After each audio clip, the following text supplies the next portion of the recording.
Hi. Just a quick overview of the calendar feature on Panoramata. This feature is here to help you understand the content calendar of your competitors, just like this. And at the same time, it helps you understand when do they start to speak about a specific topic.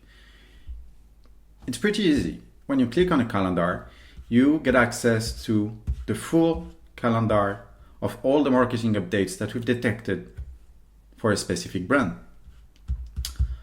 So you can pick any day and you'll see which email or which ads did they publish that very same day.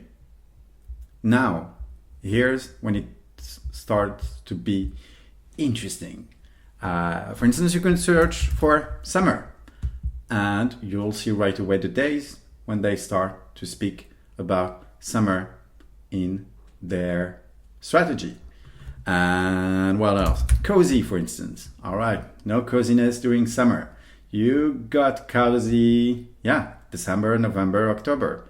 And it works the very same way for Father's Day, Mother's Day, any kind of keyword you can think of. Dresses, for instance. Let's try. And let's see when do they speak the most about dresses. Interesting. Obviously, not in January, not in December, November, but mostly during summer as well.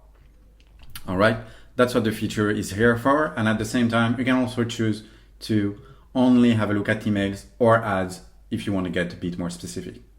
All right, that's it for the calendar feature. See you later. Bye-bye.